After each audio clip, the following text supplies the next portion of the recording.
For years, my daughter-in-law stored me while secretly planning to take my money to pay off her lawns, so I gifted myself a house instead. Her reaction: that money was for my lawns. I never thought of myself as a confrontational person. Most of my life was spent making room for other people. First for my husband, then for my son, and later for his family. It wasn't resentment. It was simply the role I had learned to occupy. After my husband died, I sold our larger home and moved into a small apartment. The money that remained sat quietly in savings. I considered it security, a cushion against whatever old age might bring. Apparently, I wasn't the only one making plans for it. My son married Claire 6 years ago. At first, I blamed our distant relationship on adjustment. Not every daughter-in-law becomes a daughter. I understood that. But over time, I noticed something uncomfortable. Claire rarely called unless she needed information. Family dinners often passed with little more than polite greetings directed my way. Conversations flowed around me rather than through me. Yet whenever money, property, retirement, or inheritance entered the discussion, suddenly I became visible. Have you thought about what you'll do with the apartment eventually? Claire once asked. I shrugged. Not really.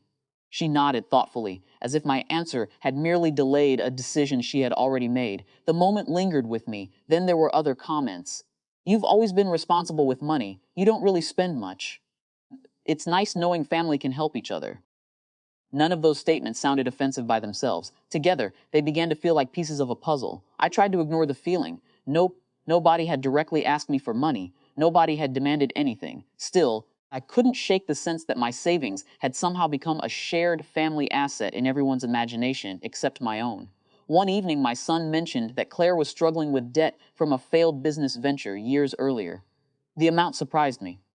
I listened quietly. Neither of them asked for help. But Claire barely looked concerned. She sounded almost relaxed discussing it, as though a solution already existed somewhere beyond the horizon. That conversation stayed with me for months. Around that same time, I found myself browsing real estate listings, not because I needed to move, at least that's what I told myself. The truth was harder to admit. I was tired of living cautiously. Tired of treating my own future as less important than hypothetical needs belonging to other people. I was 71 years old. If not now, when? The house I found wasn't extravagant, a small single-story place near a park, a garden, a reading room.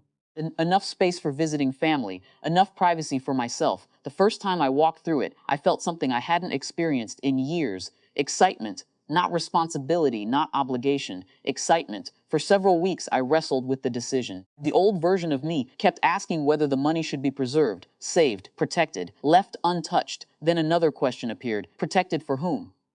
Eventually, I contacted an agent. Inspections were completed, contracts were reviewed, documents were signed.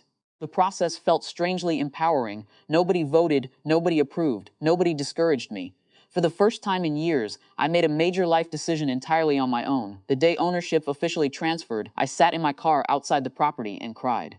Not because I regretted it, because I realized how long it had been since I had chosen something purely for myself. A few weeks later, I invited my son and Claire over. I wanted them to see the house. My son seemed surprised but happy. Claire seemed confused, then concerned. As we toured the rooms, she asked practical questions. How much did this place cost? I answered. Her expression changed immediately. The calculation happened right in front of me. Not curiosity, arithmetic. When we sat down in the living room, silence settled between us. Finally, Claire spoke. Wait. She looked at me. You used your savings for this. Most of them, yes. The room became very still. What about the rest of the money? I explained that some remained for retirement and emergencies. Claire stared at me. Then came the sentence I don't think she intended to say out loud. That money was for my loans. Nobody moved. For a moment, I wasn't sure I had heard correctly. My son looked at her. She looked back at him. The color drained from his face. What? He asked quietly. Claire immediately tried to recover. That's not what I meant, but it clearly was. Years of assumptions had slipped out in a single sentence. Not concern for my future, not happiness about my home, not even disappointment, ownership, expectation. Entitlement. My son sat back heavily in his chair. You thought mom's savings belonged to you? The conversation that followed wasn't explosive. In some ways, that made it worse. There was no shouting, no dramatic exits, just uncomfortable truths. Claire admitted she had always assumed I would eventually help with the debt. Not because I had promised, because she believed that's what family should do. I listened quietly. Then I said something I had spent years learning. I spent most of my life taking care of other people. The room fell silent again. I wanted to take care of myself this time. Nobody argued with that. There wasn't much they could say. The house existed, the contracts existed, the decision was finished. The authority wasn't emotional. It was concrete, re-recorded, signed, final. Over the following months, things remained awkward. Claire became noticeably quieter around me. My son apologized more than once, though I told him it wasn't necessary. What mattered wasn't the assumption itself. What mattered was finally seeing it clearly. Oddly enough, the clarity brought peace, not happiness, not triumph. Peace. Some relationships improved, others remained strained. Certain wounds never received neat conclusions. But every morning, I wake up in a house that belongs to me. I water flowers in the garden. I drink coffee on the porch.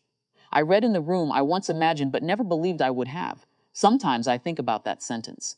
That money was for my loans. What stays with me isn't the anger behind it. It's the certainty, the belief that my years of sacrifice naturally extended into my future. For a long time, I might have agreed. Now, when I lock my front door each evening and walk through rooms chosen by my own hand, I understand something I learned far too late. Self-respect rarely arrives with applause. Sometimes it arrives quietly, carrying a house key.